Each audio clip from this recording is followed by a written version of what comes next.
Welcome to Running for Real, a global community with a shared love and curiosity for running.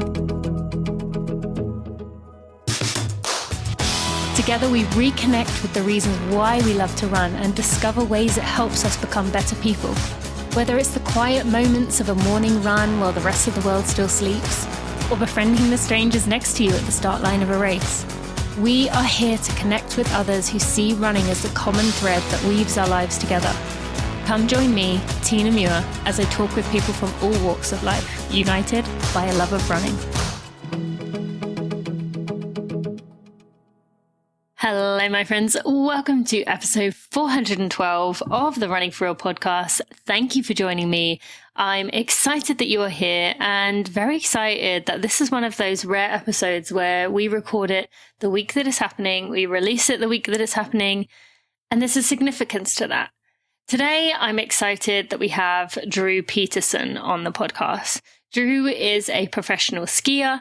He's an ultramarathoner. He's a producer, a director, and a public speaker. And if you listen to this on the day this podcast episode comes out, he is less than 1 day away from releasing his latest documentary, his latest film about his own journey called Feel It All. We are talking about mental health, about depression, and about suicidal thoughts in that documentary. We talk a lot about that today. He will also be, at the same time that goes live into the world, he is going to be running the Leadville 100 mile. So with what we are talking about today, I do want to give a warning. There are conversations around mental health, around depression, around anxiety, and yes, around taking your own life, suicidal thoughts. Drew believes it is critically important that we continue to have these conversations and not make them something that we hide into the darkness. I agree with that 100%. But I did want to give you the warning, if this is a sensitive topic to you, just to get the heads up, you might want to have someone listen to it with you or for you first. All right, so let's go check in with one of our sponsors. Then we'll be right to this episode with Drew Petersen.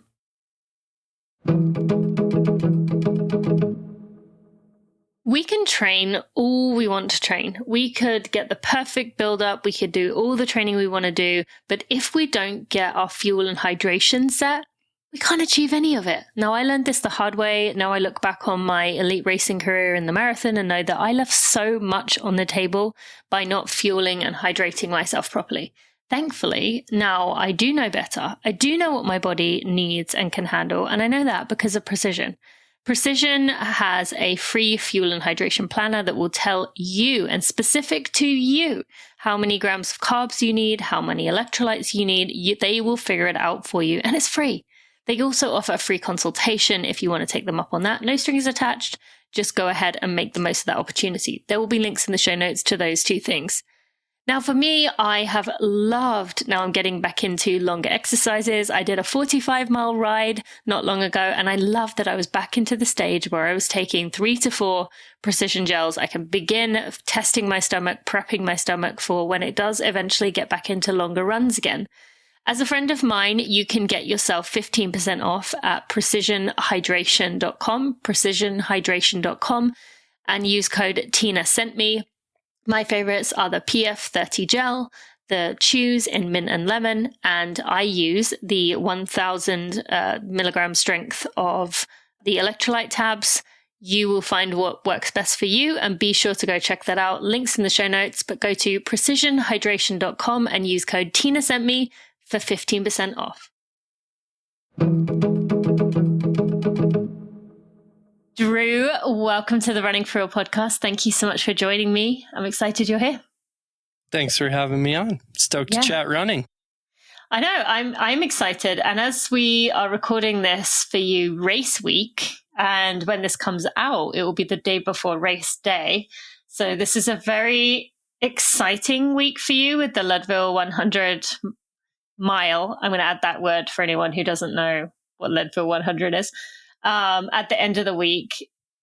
But currently, with a exciting week beyond your race happening, you have your documentary coming out this, is it on race day or is it the day before? It's on race day. It releases at 4 a.m. when the shotgun goes off. So you have double the mental load coming in, and I'm sure taper is not helping the situation.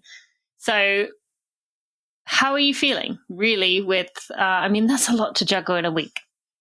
Yeah, it's kind of classic me to bite off more than I can chew.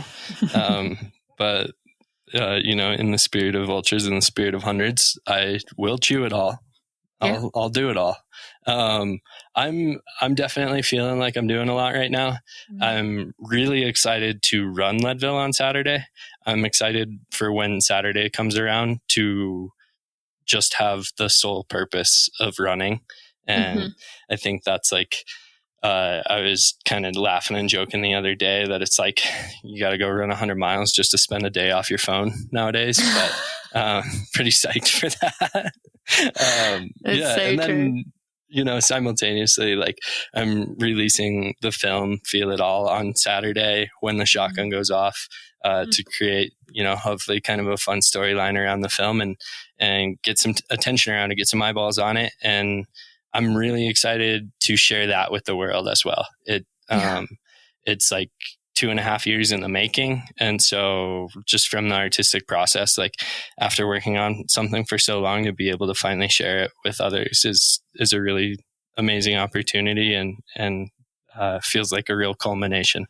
Yeah. And it's amazing with things like this. This is a good example. I mean, I had the same, probably even slightly less with a book coming out.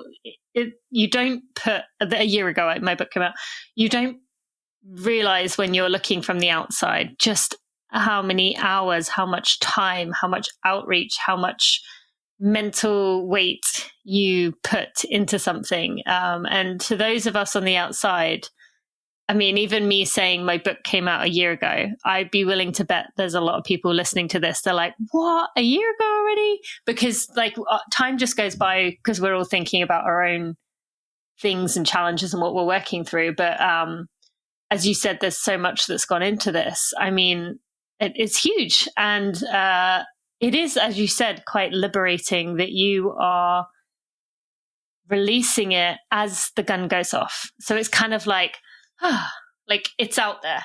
And then you can, as you said, just focus on running in that day and what that means to you.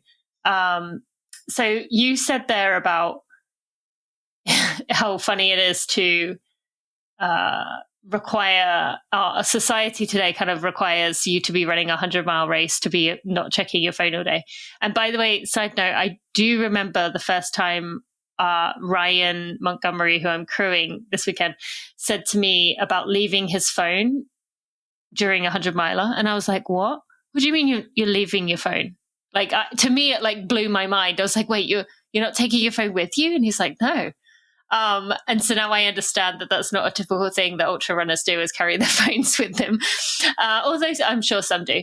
But that said, what are your thoughts going into this, knowing that when the gun goes off, you've put so much mental energy into this over the last few years, and it is almost like a butterfly that like leaves.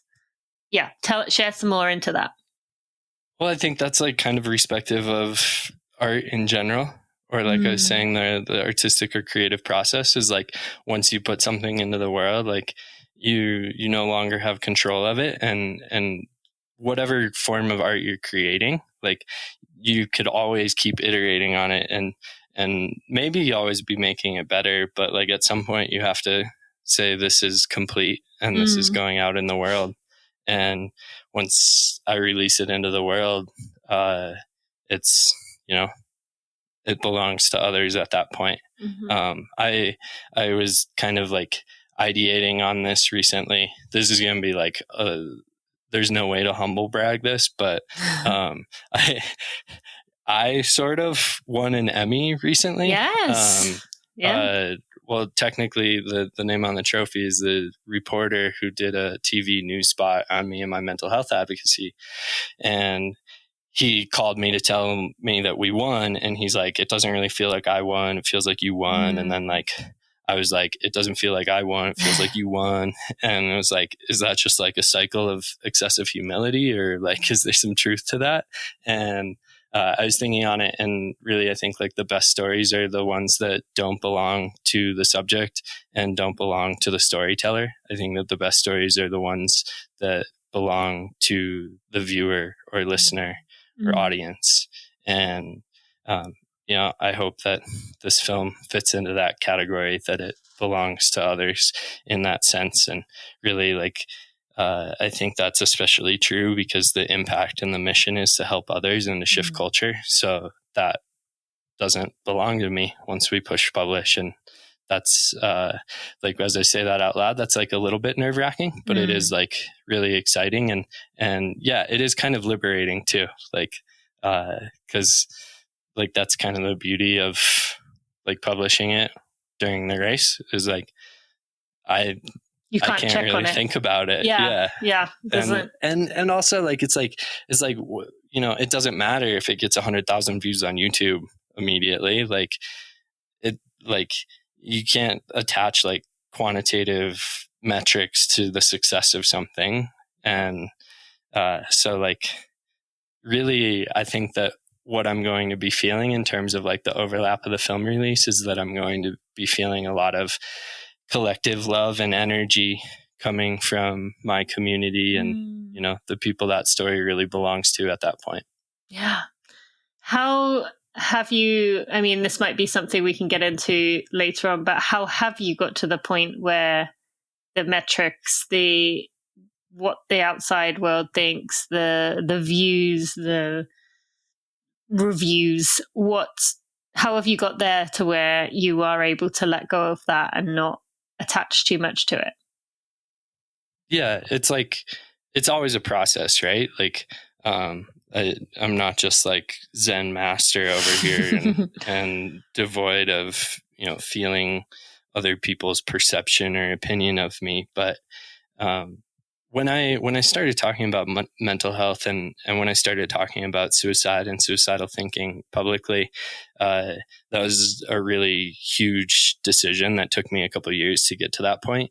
And like, ultimately it had to get to a point where, like, I knew, like, deep within me, I have this deep inner volition and knowing that I have this song that I need to sing and that I need to share with the world and that I know will help people.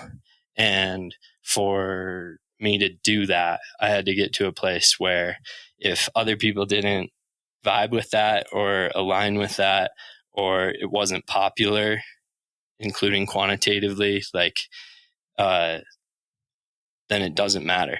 Like, for the people it doesn't vibe with, or if somebody judges the success of it based off of how many views it gets, like, fuck them. Like, that's all it comes down to. And that's like where that inner confidence had to get to. But then, like, the other thing for me is like, it's kind of cliche, but when I started doing this is like, it was like, if all of this that I do is like saves one life, then that's worth it. And like, that's very cliche, but like I know that it does that. And, Saturday when it goes out, like, I know that it's going to help a lot of people regardless of how many people it helps. Yeah, for sure. And, I encourage listeners definitely to go watch Feel It All, which, yes, is what we're talking about here, the documentary, but also to watch Ups and Downs. That is the name, right? Yeah. I can't find my notes right now. Ups and Downs, which was your previous documentary, which is available on YouTube as well. And just seeing the comments in there of the amount of people you've helped with that one.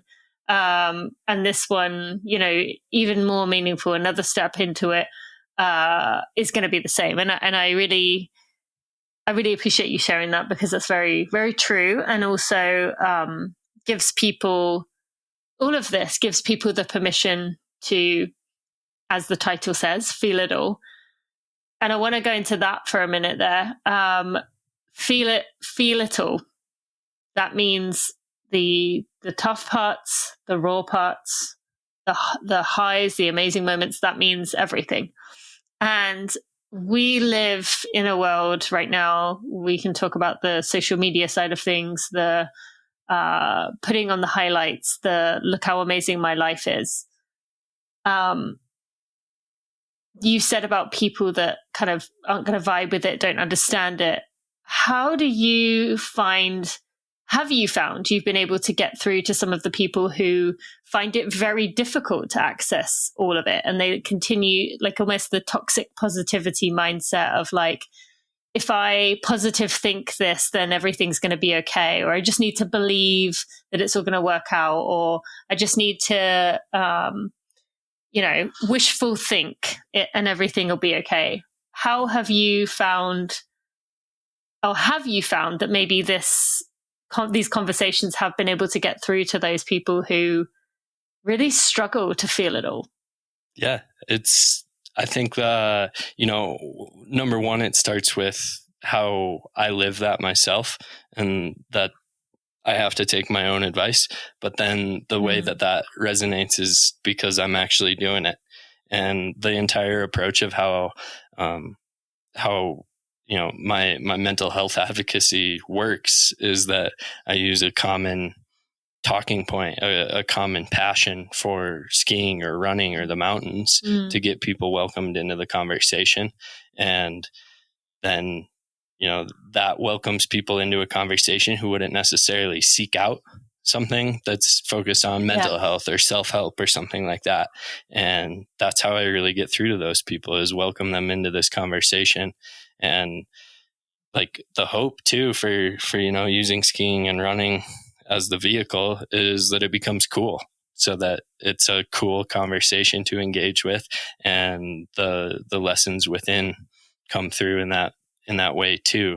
I think that one of the true, I don't know, we're just joking about how we measure success, but like a measure of success is reaching those people that wouldn't be reached another way. And I think that something I take a lot of pride in, and that at first really surprised me and has become something that I'm really passionate about, is reaching men, especially really strong, outwardly confident men who don't feel welcome to feel their feelings. And that's been the magic of welcoming them into the conversation. And I do take a lot of pride in that. Like the first time I ever showed ups and downs in a theater, this guy came up to me afterwards. He was like a 300-pound, huge bearded dude, tattoo sleeves down both arms. And he just walked up to me, asked if he could give me a hug, and he broke down crying in my arms. And I have limitless stories like that of very tough people who are able to be welcomed in and feel validated and hopefully safe to feel their feelings. Just that permission that it's okay to feel that way, to allow those thoughts in. It often is the case in life that the more we try to push something away, the more it finds ways to come out. And so, I can imagine it's been heavy hitting in a lot of ways to people who haven't been able to access that before, and giving them the permission to say, it's okay to, the lows, the tough moments, the challenges, those are all part of our life, and they're part of what make things beautiful in many ways. And you, I can't remember where I saw it. I think it was in Ups and Downs that you talked about how you were glad, I don't want to spoil it for people, but glad that something happened to you that was horrific and so devastating physically, mentally, emotionally, but you were glad that it happened. So maybe talk to that piece of like, sometimes we need those lows to be able to get ourselves through something that's been lurking there all along. Yeah. For me, things had to get bad enough that I was in kind of like dire enough of a situation or part of my life, episode of my life, that I had to ask for help and that I had to change. And I think for a lot of us, that is true, that we have to get put into those situations. I think that the hope is always that we, don't have to go into as deep of a hole to be able to change. There's this saying that rock bottom can be when you stop digging. And I think about that sometimes, of like, how can we make rock bottom, not have to be as deep or as desperate. And I think like that, for me, I'm very grateful that I went through as much as I did, because it set me on this track to change my life and really renovate who I am. And like, that's the root of my healing.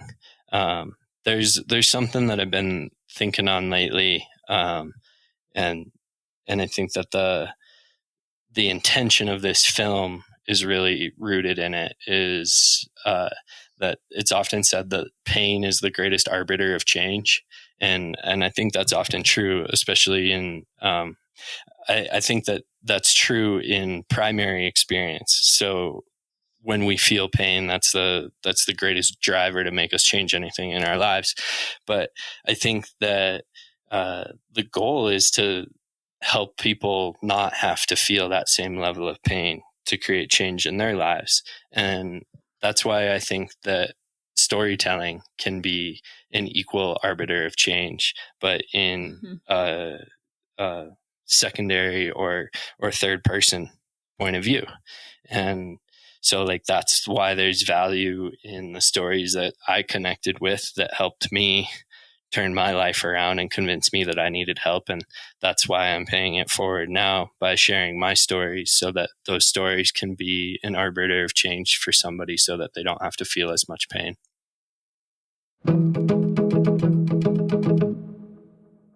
You've heard me talking about Tracksmith for years, 5 years to be exact, because those same items that I was given 5 years ago are still lasting the same, even though they've done hundreds of runs, thousands of miles. And recently they've been handling sweaty bike workouts, especially when I'm on the stationary trainer, as well as even swims. I've done a few swims in my items. The quality, the durability is lasting beautifully. And that is because Tracksmith takes so much pride in what they make. As I've mentioned before, the number one thing you can do environmentally when it comes to your running clothes is to buy high quality items that last.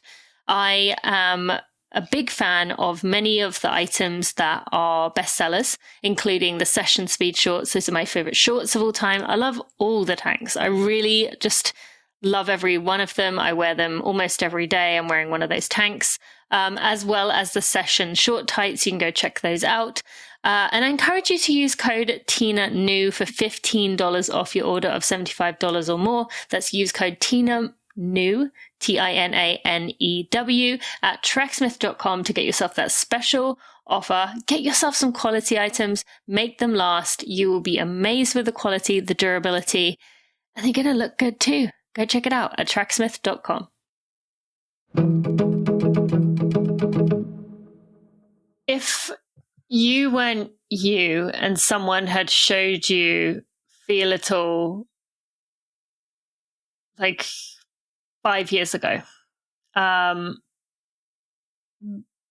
do you think about like what impact do you think that would have had on you? Like, even if it is maybe not as much as you would like in that sense of what you were just talking about, what do you hope that can do for people who may come across this? Like, if a family member sent it to someone who they loved and was struggling with depression or suicidal thoughts or some kind of mental health challenge that they aren't sure what that is. Do you think about how that would have impacted you if you were a different person and you were being shown Feel It All? Yeah, it would have been everything. It's exactly why I do it. I'm not going to take credit for this saying. I don't remember where I picked it up, but if I could have heard my own story when I was living it, then it would have been a survival guide.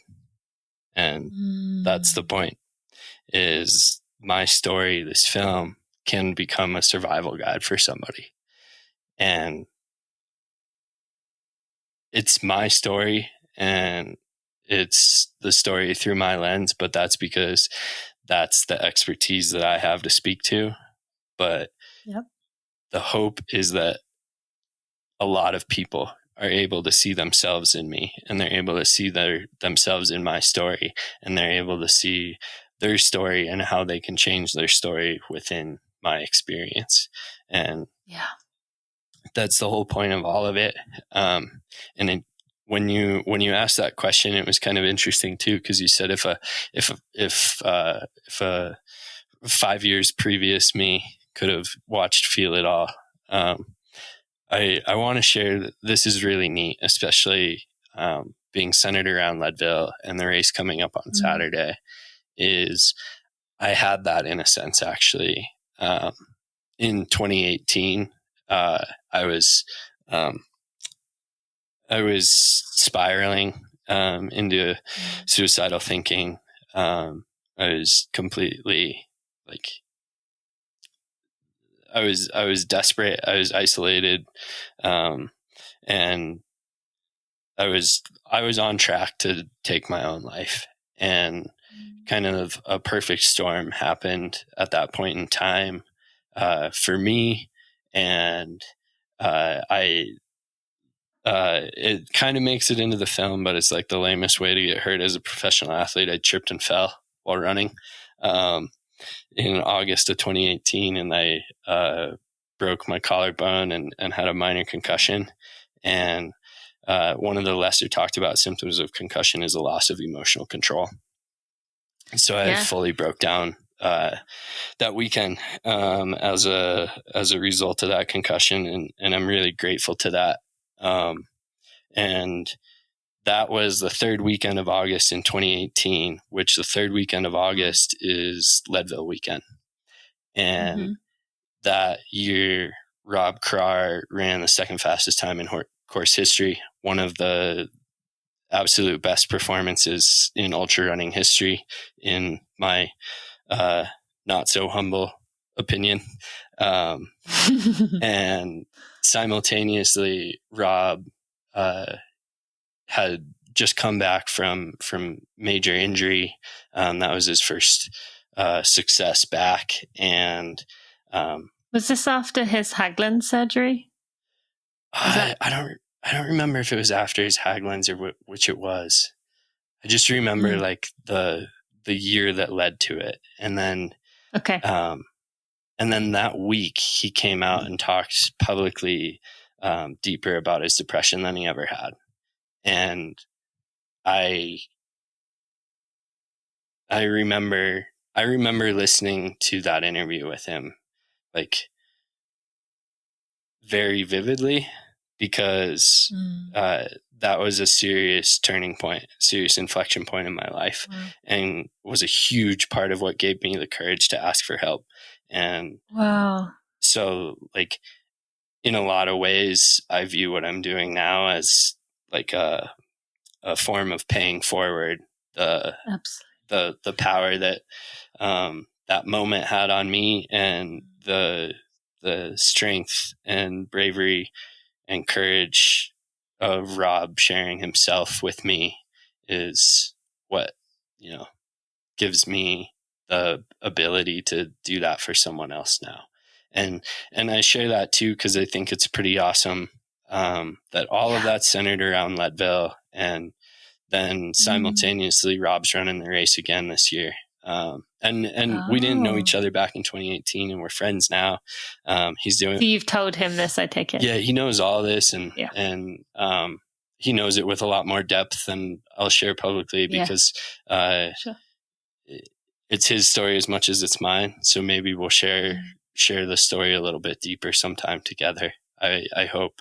But it's cool. He's doing the Lead Challenge this summer, which is every Leadville Race Series event, run and bike. And so I just crewed him in the mountain bike last weekend. And it just feels like very full circle to be in this moment in life. And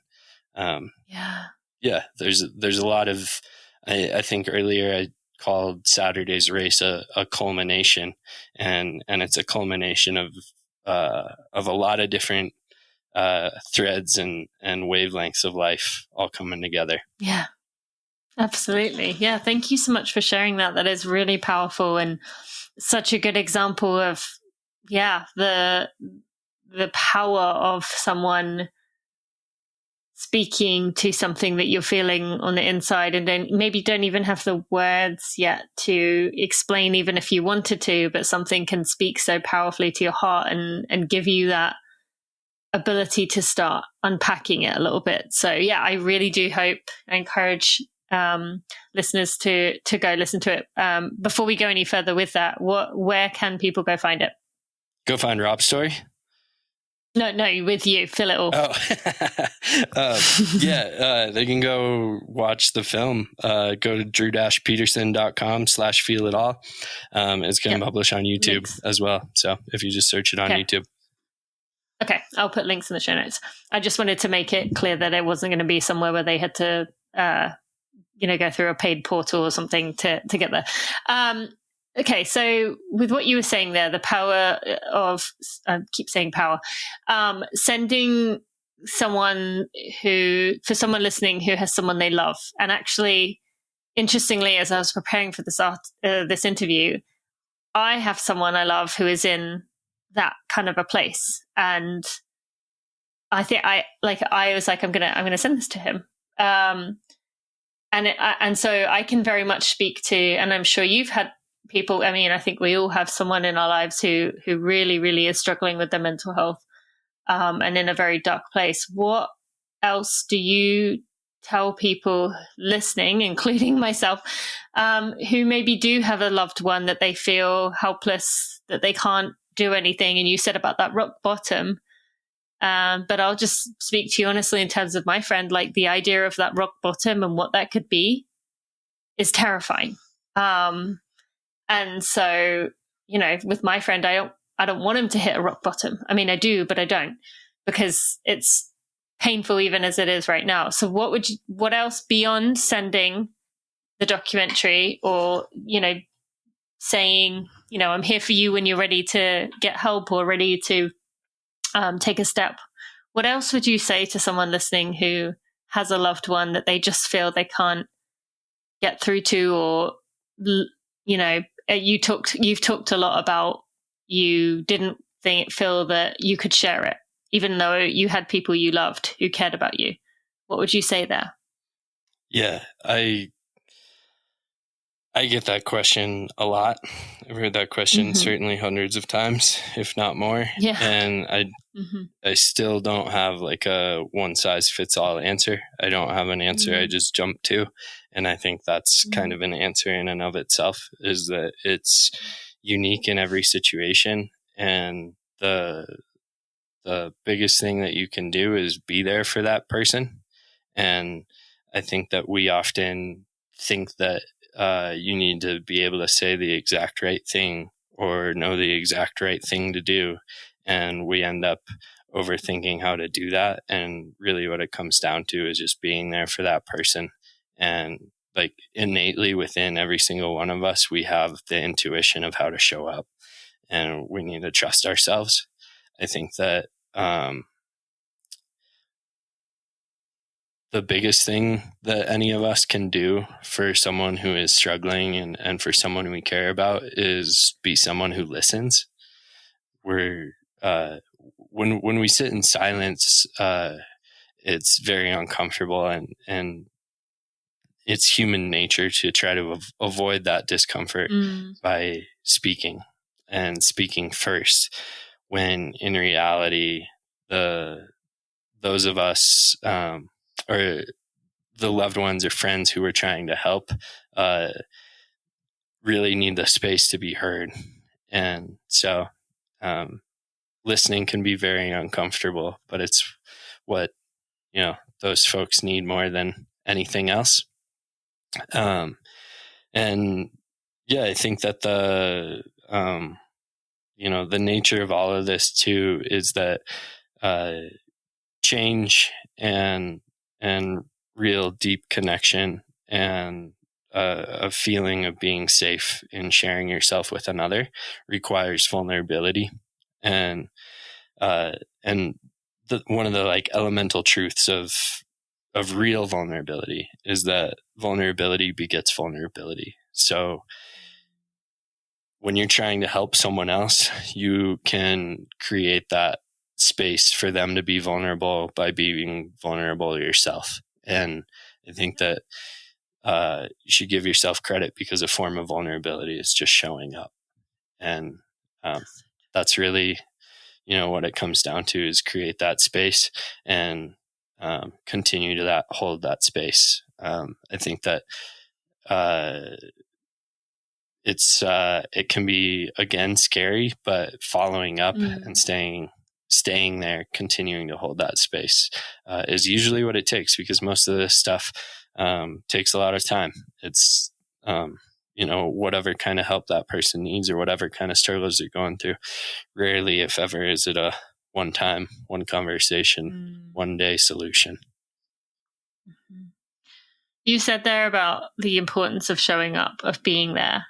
You've also talked about how you felt when you were in the depths of this, about the shame that you felt for the lost friendships because you couldn't show up. Can you speak to that a little bit in terms of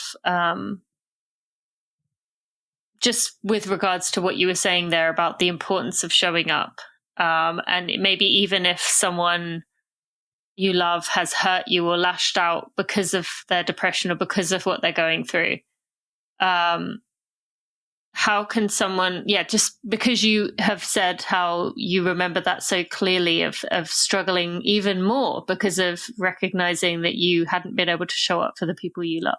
Yeah, I think a large root of that is that when we're struggling mentally, really with most mental health struggles, but I think characterized perhaps best by depression or anxiety. For me personally, depression is a major piece of what I experience. And when we're depressed, we're trying to use our own brain to help our own brain. And so that's why it's easy to kind of spiral.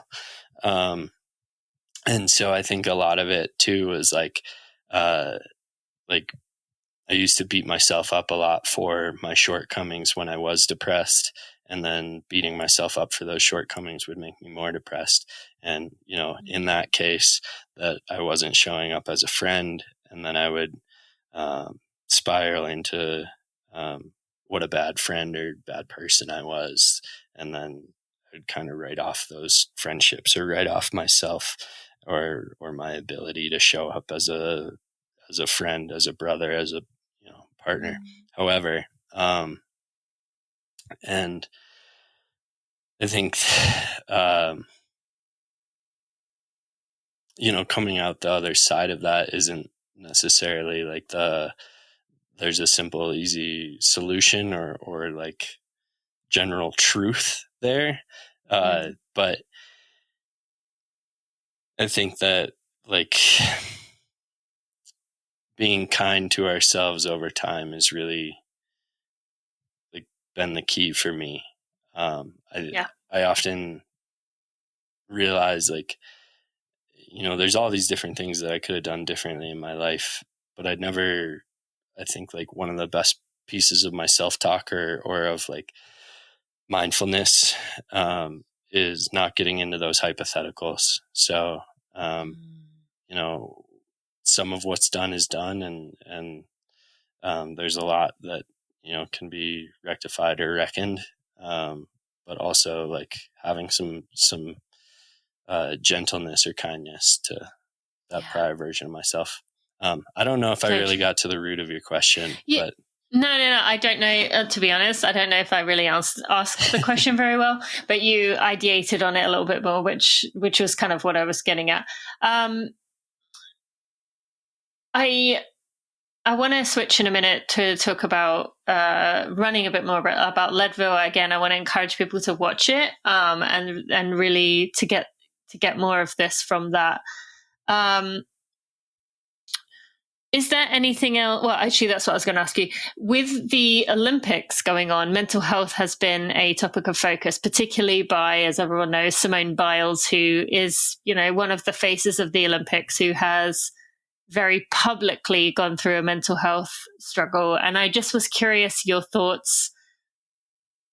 Has that in itself been, what are your thoughts around seeing this become a topic of conversation when this is something you're so passionate about, seeing these Olympic athletes, seeing these people speaking to it, and not only speaking to it, but continuing to revisit it, even as it gets shoved down or told we should be talking about this, or, talk to that piece, the difference in how far we've come since 2021 in that sense, or maybe not.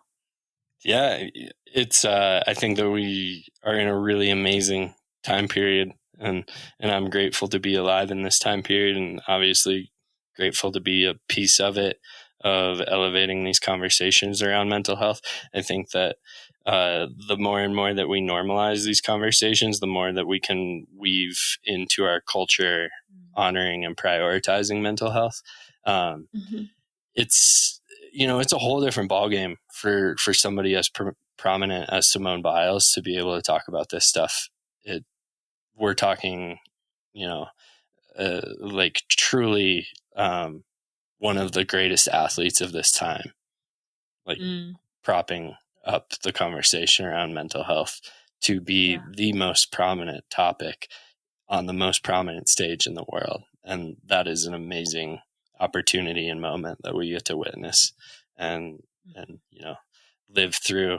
I think it's I think in a lot of ways, like what I think of like the success of athletes talking about mental health being is that we're celebrating people for honoring and prioritizing their mental health in the same way that we celebrate people for their athletic accomplishments, or in running and skiing for getting rad in the mountains. And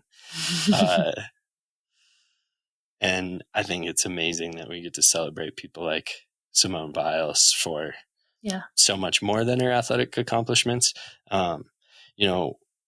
It creates a lot of space for other people. And one thing that I want to say, and this is like zero disrespect to the people who are talking about mental health. This is just a ... And I want to elevate the conversation around suicide and suicidal thinking more, because it's great that we're talking about mental health on a societal level now, but we need to be talking about suicide on that same level, because a lot of those of us who do struggle with mental health are struggling with suicidal thoughts, and we need to create the space that becomes just as normalized. And like that's where I think that the real like next level of this conversation needs to go.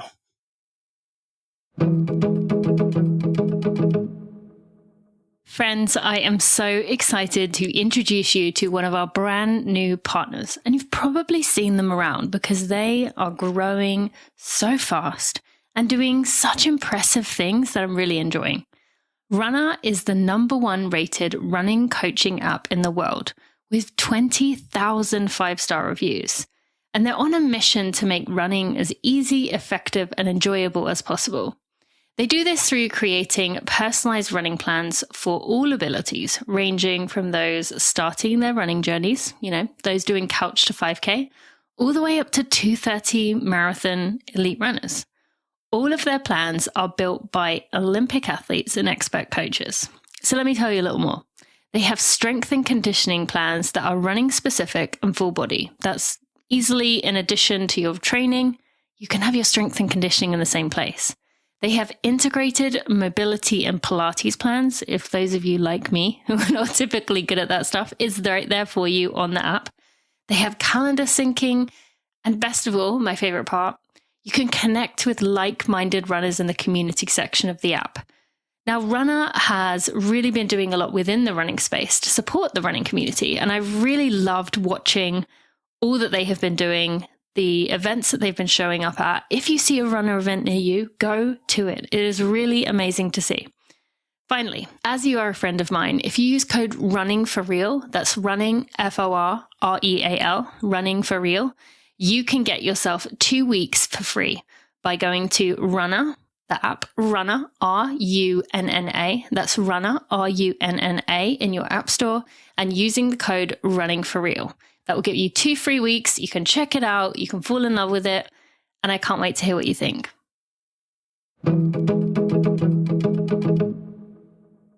It will be interesting to see over the coming months whether I personally actually do think this will continue to be, this will be a conversation point because of the, we've heard about it before. Michael Phelps has talked about the having suicidal thoughts and the lows that come post Olympics for those athletes. I would imagine there's a decently high percentage of athletes who do struggle with that. And with the permission that Simone and others have given to talk about mental health, I will be watching, and I'm sure you will be too, to see if people are able to, bravely share their own struggles with that. And therefore, continue that conversation, the permission to have these conversations too. Any thoughts on that? Yeah, definitely. I fully agreed. And that makes me think, running is such an amazing, wonderful sport that I think is like our community is a leader in society in a lot of ways. Not just ultra running, trail running, like running as a whole. And who that makes me think of is Alexi Pappas. I think that, like Michael Phelps in the Way to Gold documentary elevated that conversation on post-Olympic depression, to a very high level. But then I think like Alexi Pappas, has like given more nuance to that conversation around post-Olympic depression and more nuance to, like the conversation around suicidality than just about anyone. And I'm going to share with you a fun story here to tie it back to Leadville. Is Alexi ran Leadville last year in 2023. Yeah, she did. Oh yeah, and that's true. I ended up sharing a bunch of miles with her, and like just pure happenstance, we got to connect and share those miles. So I think like Leadville's kind of this, it's a real like I was saying earlier, culmination of a lot of different points. And it's a like special for me race, personally, for sure. like Rob and Alexi are like two of my biggest heroes. Not just for their running, not just for their athletic accomplishments, but for their mental health advocacy. So like Leadville being the way that I've intersected with both of them is like pretty darn cool. I'm not friends with Alexi yet though. That's gonna happen. Yeah, give it time. Yeah. She's an in-demand person for a friendship, I'm sure. So I want to, with that,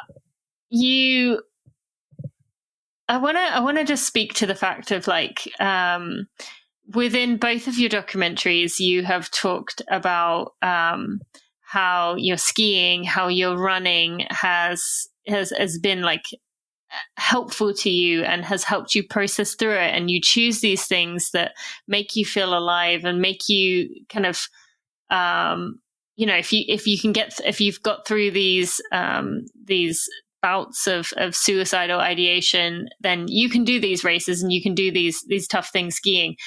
Talk about the balance, your relationship to these two sports in terms of you're doing these things that help you, but they also add a level of pressure to show up and to continue pushing forward and challenging yourself. How do you manage your relationship with those two sports, whichever one you want to speak to? You maybe speak to running if this is a running podcast, but how do you manage that when it's kind of pulling you in two different directions?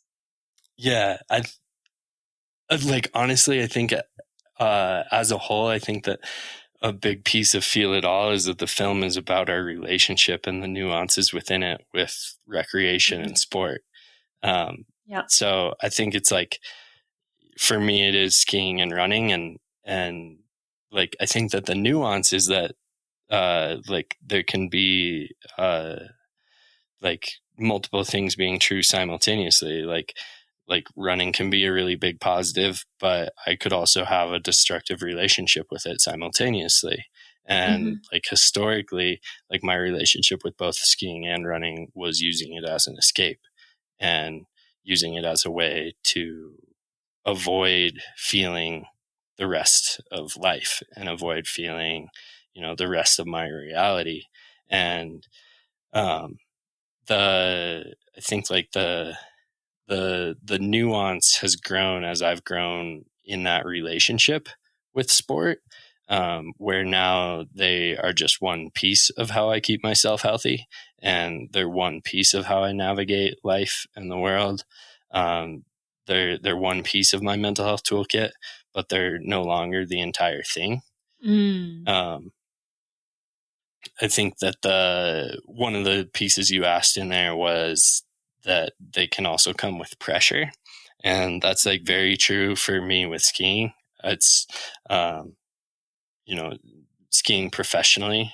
Once you put that denotation on something, like there's going to be pressure that comes with it, whether we want there to be or not, or we try to brush off that there is or not. Like there has been a lot of pressure on me through the sport of skiing, by being a professional at it. And I think like in some ways, like I enjoy the contrast of that with running, because I don't run professionally. And there's, I think that through that, I've also like learned a lot about myself and my relationship with skiing, because with the lack of pressure on running when it comes to like a professional standpoint or a contract or financial incentive, like it's allowed me to make running what I want it to be.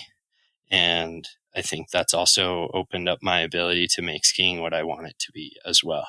And like that is true. Like I still have a professional skiing career, but like I've like kind of renovated a little bit, had a bit of a renaissance of what my relationship is with skiing personally as a result. And like in running too, I think it like those lessons or intentions go in the like inverse relationship as well, because like I don't run professionally, but then like I just made a film about running. So like in a way, like maybe I do run professionally, and maybe there is pressure around it.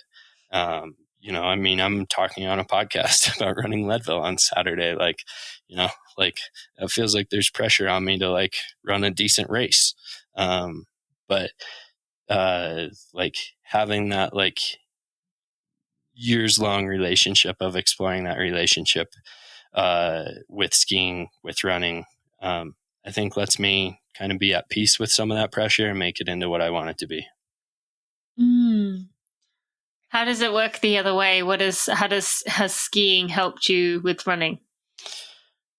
I've been making money from skiing since I was 15 years old. So that's half my life. I'd say that I've been a professional skier for probably like 8 years or so. So long time. And realizing through that, however much, like decade and a half, like it feels like the success of everything is always riding on that one thing, and that's never true. Like I look back on my ski career, and my ski career is still going, and like there's all these moments that I thought like this was the only thing that mattered, and in hindsight it is just one.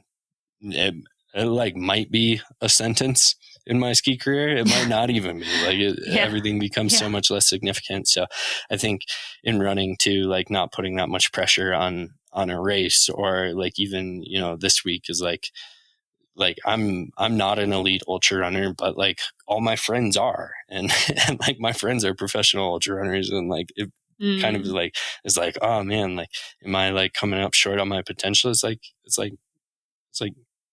No, like, and if I am, it doesn't matter, because like Saturday is going to be a really amazing immersion into the full depth of the human experience. And like, I'm here for it, and I'm going to embrace that and enjoy that and learn from it. And the the any level of pressure or comparison that comes with it, like skiing has taught me, like, ultimately just doesn't matter. Yeah. That is a lesson we can all learn, especially with many of us getting wrapped up in a race meaning, so much more than it actually will to our lifespan. So thank you for sharing that. Okay, so if I see you on Saturday, which I will, out there, what do I say to you? Say whatever you want.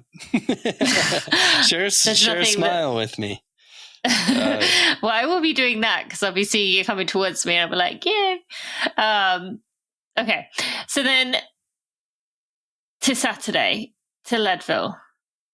Any more thoughts you want to share on just what this moment means to you, going to do this, with the, it coinciding with Feel It All, but just in general, with this race meaning so much to you in many different ways?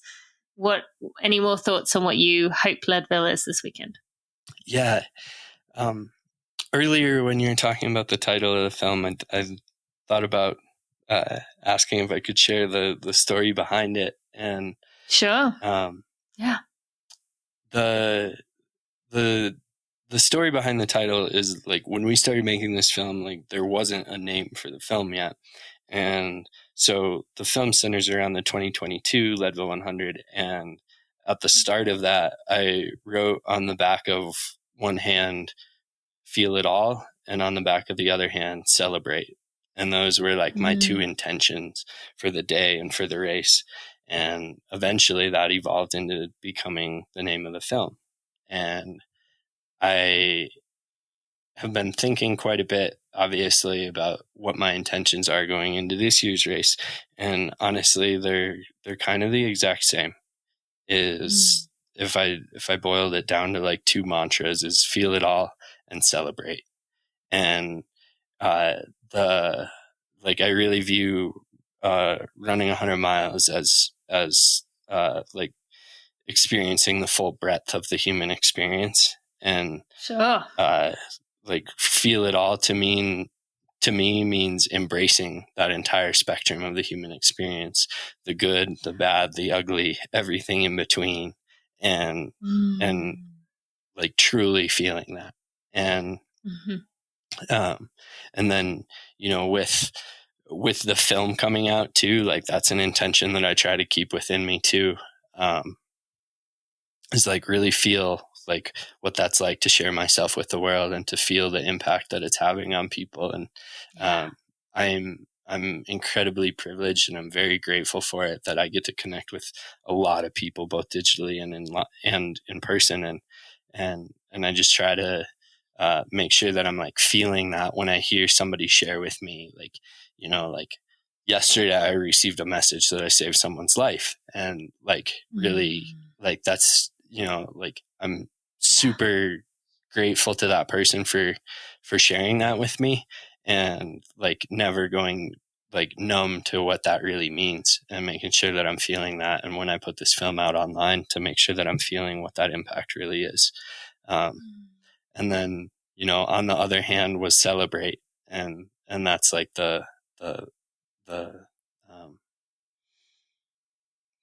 that's like a parallel intention. Yeah.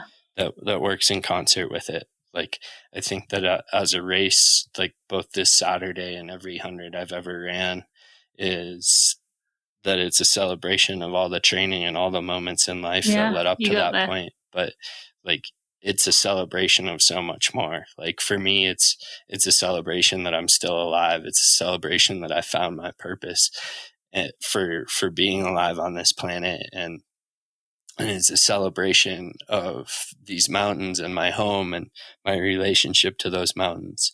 And like being able to embrace that and feel all those things is like really what makes what's going to make Saturday like feel like a celebration.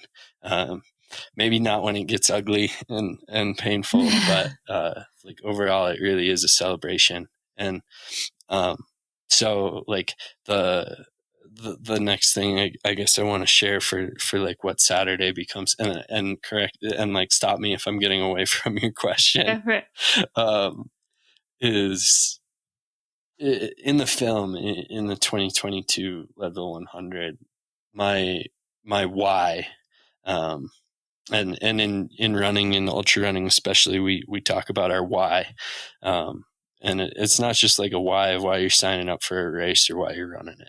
It's really a deep inner volition of why you're going to make it to the finish line. And for me in 2022, that was because when I was suicidal, that running 100 miles became that lifeline for me. And that was what I used to tell myself, was that if I could make it through this, if I could survive to see tomorrow, then I could do absolutely anything. I could climb any mountain, ski any line, and I could run 100 miles. And that became not just a lifeline to get me through those suicidal episodes, but that's what got me to the start line and the finish line of running 100. And now my why has really evolved. And now I run hundreds, and on Saturday when I go around Leadville, I'm going to be running it for everyone who's ever felt the pain and sorrow and isolation of depression and absolute despair of suicidal thinking. And I'm going to run it for everybody who's still here and everybody who's not, and for the loved ones and family members and friends who have lost somebody to a death by suicide. And I'm running it for all of the people who I've been able to connect with. I'm running it for all of the people who are going to watch the film and see themselves in me. And I run not with their pain, and the real why of why I run for them is because of the strength that's in every single one of us, and that is in all of those people. Because like I said, I'm incredibly privileged for how many people I get to connect with, and for those thousands of people I connect with, they are the strongest people I've ever met. And I'm going to be running with the strength of every single one of those people out there. And in that sense, I'm going to feel all of that. And I'm going to celebrate that. And it's going to be very powerful. Yeah, that is putting it mildly. Drew, you are such a light in this world. The vulnerability, the rawness, the way you're able to express it in a way that it hits so hard in the heart and is really going to save so many lives and allow so many people to maybe not reach the point where they start considering taking their life because of being given that permission that it's okay to feel this way. I'm so glad I'll get to be there to see you go by, to feel that. Maybe if as you go by me, you want to give me one of those hugs where you can transfer some of your emotions onto me, I'll be there for it. And yeah, I just thank you for sharing all of this today. You are such a bright light, and the world is glad you're here, and just grateful for you. Thank you so much, Tina. Thanks for holding the space for me today. Thanks for using your platform, your voice to have these conversations, because this is really what changes things, is creating the space to do this. On Saturday, I'm definitely going to be giving you a hug wherever I see you. I'll be looking for you. The better. That will be the case. I'll look for you at every aid station. Although Ryan is much faster than me, so hopefully I see you, Definitely see early it Twin on Lakes. before he just disappears. Or is it Outward Bound? Whatever the one that's second. Yeah, you'll see me at Twin Lakes for sure, because there's no way that Ryan can do 2 Twin Lakes before I can get to the first one. Yeah, I will be there. All right, my friend. Thank you so much for sharing. I can't wait to hear all the stories from afterward. Thank you. Thanks, Tina. Before we go any further, I just want to give a quick shout out to the Running for Real team. Without them, I would not be able to do barely anything compared to what I'm able to do today. They are behind the scenes. They are there for me. I am just so appreciative of them. To Jeremy Nessel, our podcast editor, audio consultant, and someone who's been with me since the start. To Sally Pontarelli, our content and operations manager, who is there day to day doing all the things to help me be successful. To Kelsey Wang, our head of design, and Louise Murphy, our associate designer. And finally, to Sandy Gutierrez, our photographer and content strategist. I am appreciative of all of you and wouldn't be able to do what I do without you. Thank you so much for joining me in the episode today. I admire Drew so much for what he is able to share. And as you could tell, it's emotional. Even now, even with all the conversations he's had as he's promoting the film, it's a raw and real thing. And as I mentioned in this episode, I think most people have someone who is struggling with something of the like. And so it's important that we continue to talk about this, continue to learn and listen about this. So if you need support, or if you are having some thoughts that are scaring you, I will put links in the show notes to make sure you have somewhere to go. But also we'll be putting links in the show notes to the documentaries Drew talked about, and to our sponsors. So you can go to runningforreal.com/episode 412. Make it nice and easy for you. You can also find it wherever you are listening to this, and go check out our sponsors for today who make this podcast happen. And that is Precision, Tracksmith, and Runner. Thank you so much for listening. I'll see you next week.